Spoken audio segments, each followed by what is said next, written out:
چلو گائز اب میں آپ کو بتاؤں کہ قرض جان میں آگے کیا ہوگا۔ جیسے کہ اس ڈرامے کا نام انہوں نے قرض جان اس لیے رکھا ہوا ہے، یعنی نشوہ اپنی جان قربان کرے گی اپنی ماں کے لیے۔ اب آگے کیا ہے، نشوہ شادی کر لے گی عمار سے یا ایک اور سازش چل کے اس میں بھی کامیاب ہو جائے گی۔ جیسے کہ گائز آپ دیکھ چکے ہیں کہ عمار اور نشوہ کا اب تک یہی ڈیل ہوا ہے کہ نشوہ جو ہے وہ شادی کرنے سے انکار کر دے گی، اور اس کے بعد پھر عمار بھی اسی بات پہ راضی رہے گا، اور ادھر سے عمار بھی انکار کر دے گا۔ لیکن نشوہ نے عمار سے یہ شرط رکھ دیا کہ پہلے میری ماں کی شادی ہوگی۔ اس کے بعد نشوہ کیا کرے گی، اپنی ماں کی شادی پہلے کروا دے گی۔ جب نشوہ یہ سوچے گی کہ میری ماں کی شادی ہو گئی ہے اب، لیکن اس کے گھر والے یعنی اس کی دادا اور اس کے بڑے ابو کبھی بھی اسے اس کے حال پہ نہیں چھوڑیں گے، اور نشوہ کی ماں سے کہیں گے کہ اگر تم نے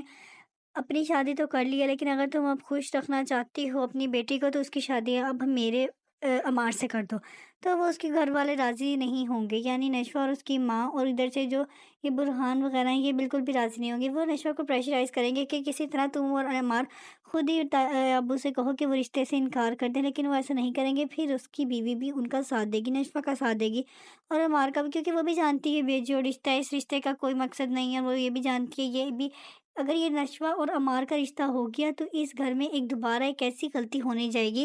جو آلریڈی پہلے ہو چکی ہے، تو اس لیے وہ بھی نہیں چاہے گی کہ اب اس کا نشوہ کا اور عمار کا رشتہ ہو جائے، اور پھر نشوہ شادی سے انکار کر دے گی صاف صاف۔ اس پہ جو اس کے تایا ابو ہیں وہ بہت ہی زیادہ غصہ ہو جائیں گے، اور ایون جو اس کی دادی ہے وہ اسے کہہ دے گی کہ ٹھیک ہے پھر تم گھر سے نکل جاؤ۔ لیکن اسے یہ بھی ہوگا کہ اگر گھر سے بھی نکل جائے گی تو اس کے لیے تو اور کام آسان ہو جائے گا، یعنی برہان کے پاس جانا، اور پھر برہان اس میں سٹینڈ لے گا اور اسے شادی کر لے گا۔